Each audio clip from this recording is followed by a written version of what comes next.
In February of 1954, a car drove onto the sand at Daytona Beach that was not supposed to exist. It had no production line, no dealer code, no price tag. It was hand-built in Detroit by a contractor most car buyers had never heard of, wearing a badge from a company that was already dying, and under its hood sat a supercharger that nobody at that company had ever planned to use. It had 131 miles an hour on the sand that day. Then it disappeared. Most people who love American cars have never seen it, never heard of it, and could not name it if you showed them a photograph. That car is one of 7. Between 1954 and 1958, 7 different American cars built by 4 different companies that were all, in their own way, running out of road, were fitted with the exact same supercharger, not a similar one. The same physical design, built by the same small California engineering company, bolted onto engines that ranged from a tired old straight 8 to a brand new Ford V8 destined for NASCAR. None of these cars were built because their companies were winning. Every single one of them exists because a company was losing, and a supercharger was the only card left to play. Some of these cars are sitting in private collections worth more than most houses. Some of them, only a handful, are known to still exist anywhere on Earth. And at least one of them was built once, driven hard, and never built again.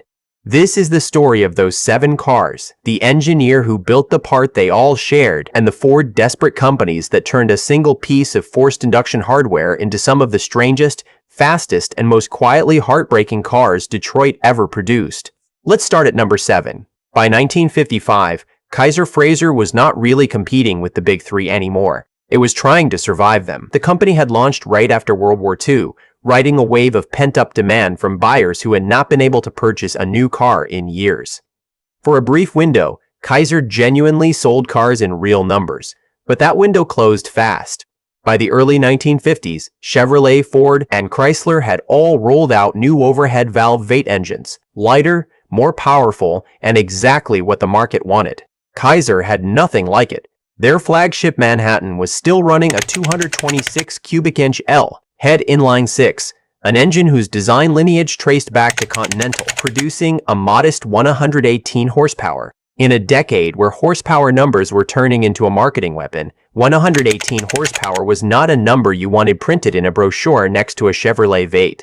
Kaiser did not have the money to design a new engine. A clean sheet V8 program could cost tens of millions of dollars the company simply did not have. So instead of building a new engine, they went looking for someone who could make the old one feel new. That search led them to a Stanford-trained engineer in Los Angeles named Robert Paxton McCulloch, who had been refining a centrifugal supercharger design since the late 1930s, originally developed for the Ford Flathead V8. McCulloch's unit, the VS57, was elegantly simple. Belt-driven, building boost progressively above 3,000 RPM, compact enough to retrofit onto an engine that was never designed for forced induction in the first place. Kaiser fitted it to the old 6, kept boost conservative at around 4 pounds per square inch for reliability, and watched horsepower climb from 1018 to 1040. On paper, that gain looks modest next to the 180 and 200 horsepower V8s flooding the market.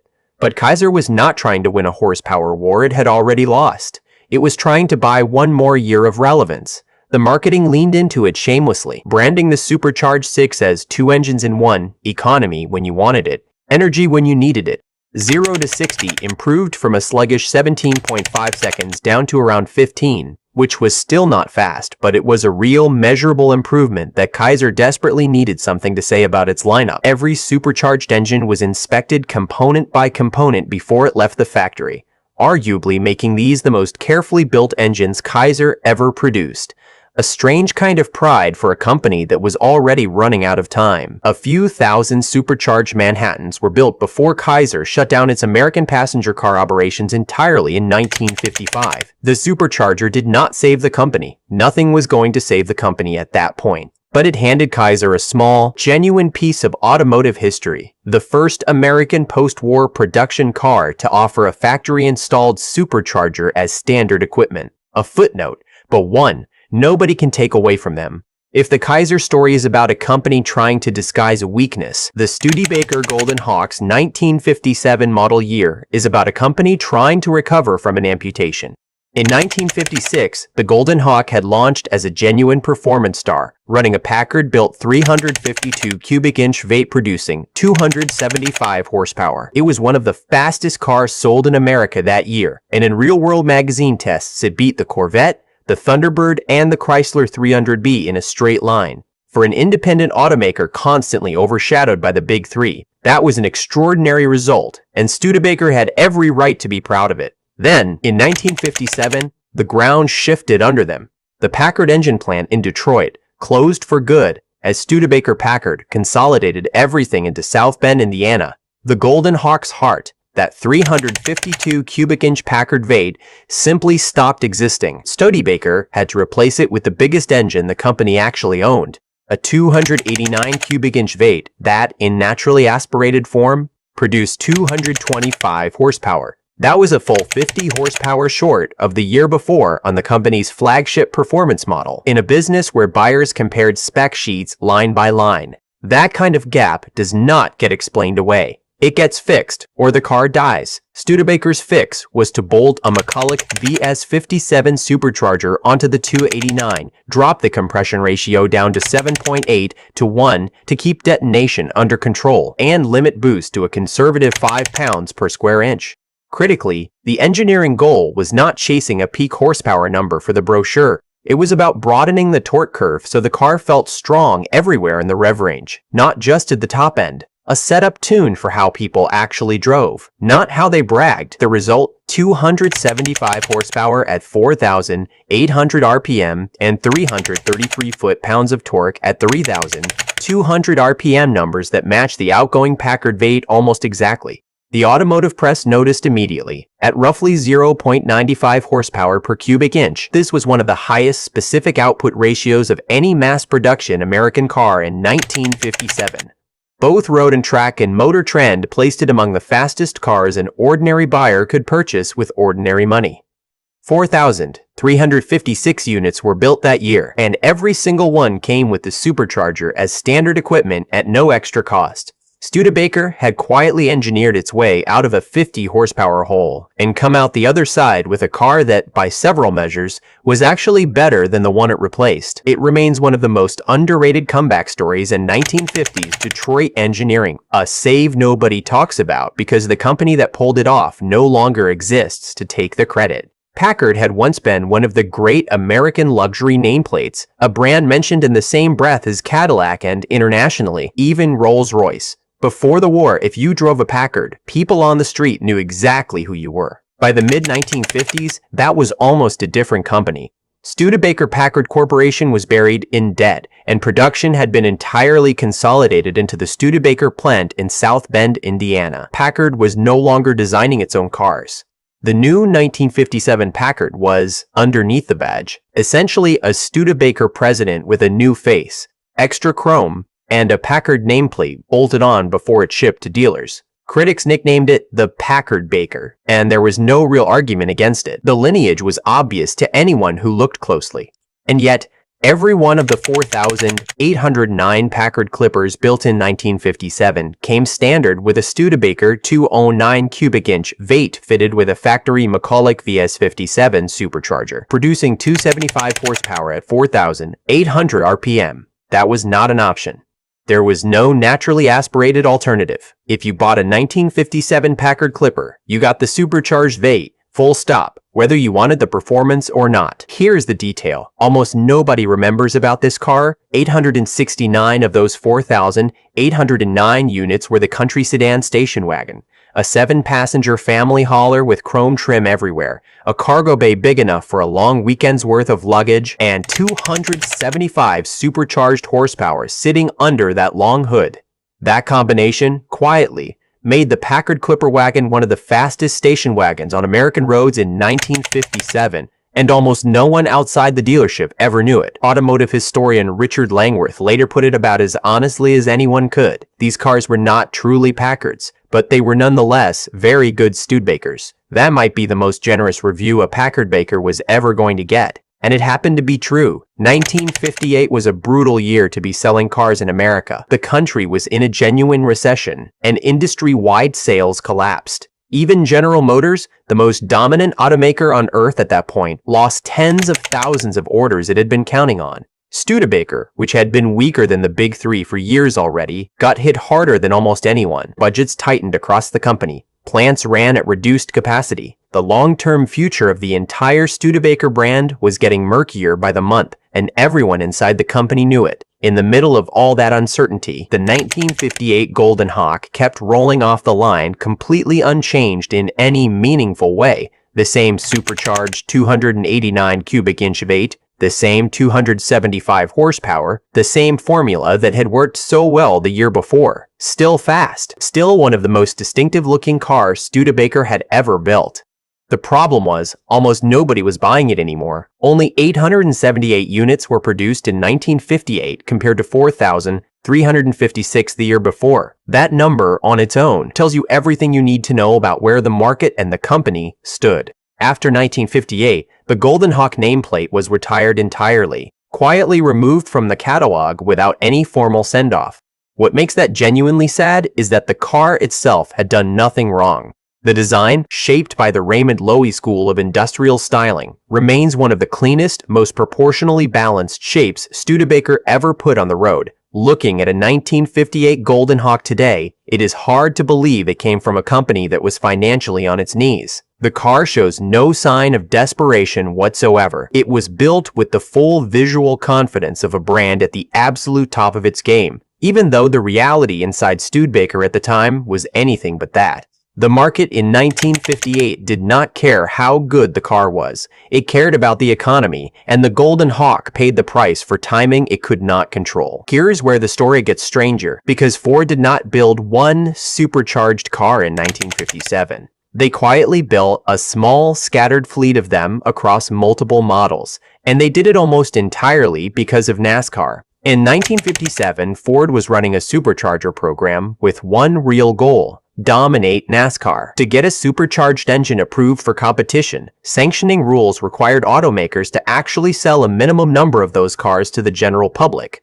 a homologation requirement designed to stop manufacturers from racing pure one-off prototypes disguised as production cars. Rather than confine the supercharged option to a single glamorous model, Ford spread the F-Code engine across the lineup, including the Fairlane, the company's mass-market family car, selling close to 800,000 units a year. The Fairlane F-Code ran a 312 cubic inch V8 fitted with a Paxton VR57 supercharger, good for 300 horsepower. Compression was deliberately held at a modest 8.5 to 1, so the car could run on ordinary pump gasoline without requiring special fuel, because Ford wanted everyday buyers, not just racers, to be able to drive this thing home from the dealership without complications. This was, quietly, the single most powerful engine Ford sold in 1957. Sitting under the hood of a plain family sedan that might be parked next to you at the grocery store, with neither of you having any idea what was actually under that hood. The rarest variant in this lineup was the Fairlane Skyliner, the model with the fully retractable hardtop roof that folded itself into the trunk, one of the most mechanically ambitious features Detroit had ever attempted on a consumer car at that point. Combine that complex retracting roof mechanism with the F-Code supercharged engine,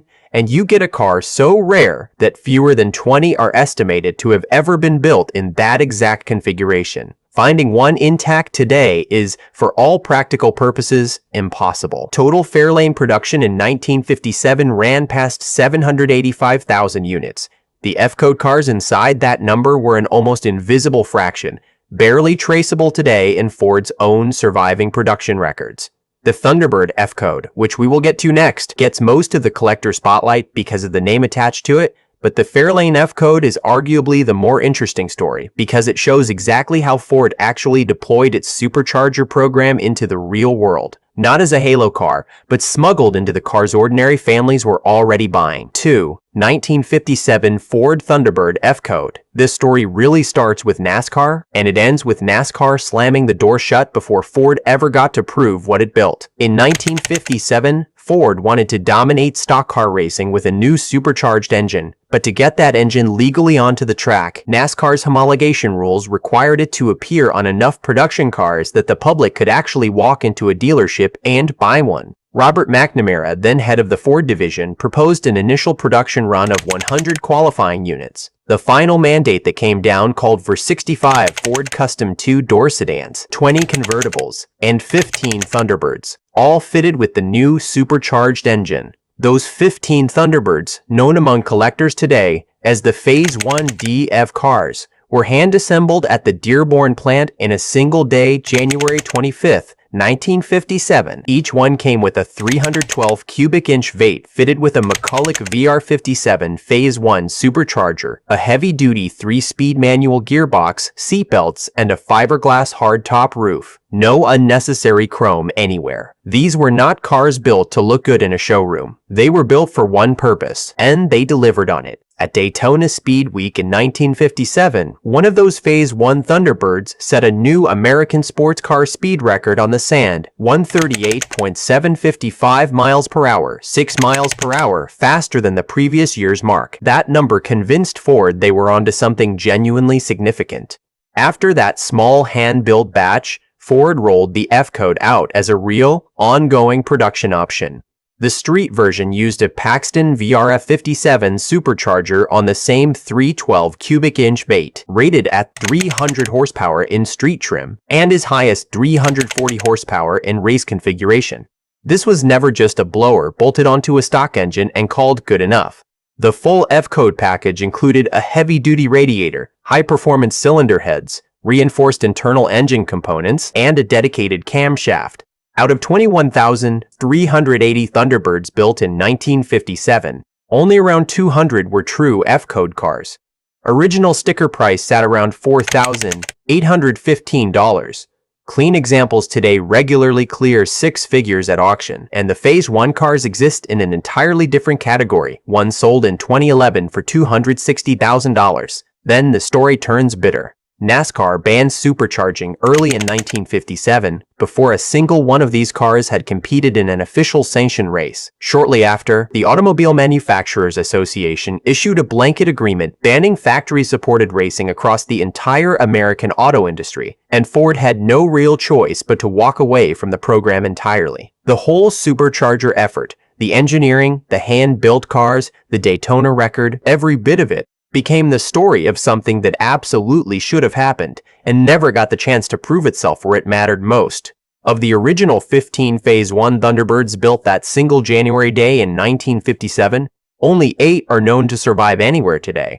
This is the one that started this whole video, and it is the rarest, strangest, and most genuinely lost car on this list. To understand why it matters, you have to understand who Packard used to be. Before World War II, Packard was the American luxury car wealthy buyers dreamed about owning, spoken about in the same breath as Cadillac and Lincoln, and regularly mentioned alongside Rolls-Royce in conversations about the finest cars built anywhere in the world. Their advertising slogan, "Ask the man who owns one," remains one of the most famous lines in American automotive history.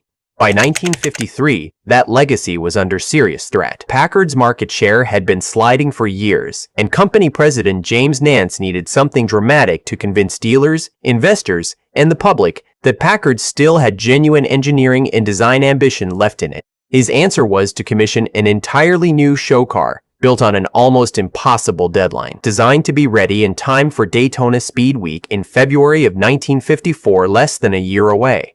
Designer Dick Teague, working with engineering vice president William Graves and chief stylist Edward McCauley, somehow hit that deadline. The result was the Packard Panther, originally called the Gray Wolf, built as a low, sleek, 2-seat personal luxury convertible with a one-piece fiberglass body, a genuinely advanced construction method for 1954, built by outside contractor Mitchell Bentley because Packard's usual body supplier had just been bought out by Chrysler.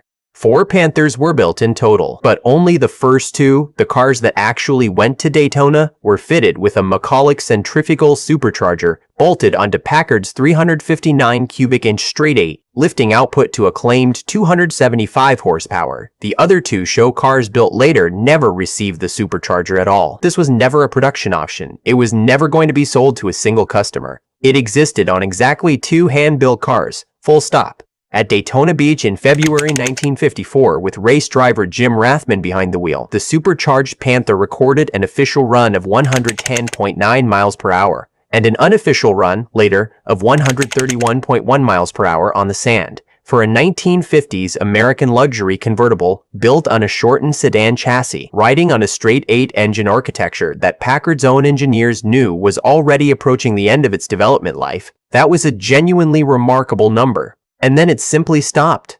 Packard never seriously considered putting the Panther into production, despite real interest from at least one major distributor who lobbied hard for it. The company's new overhead valve V8 was already on the way for 1955, and Packard's financial situation, worsening by the month as it moved toward its disastrous merger with Studebaker, left no room for an exotic, hand-built, fiberglass-bodied halo car with a one-off supercharged engine. The Panther toured auto shows across the United States and parts of Europe through 1954 and 1955, and then it quietly went away, exactly the way it had arrived, built for one purpose in one moment, never to be repeated.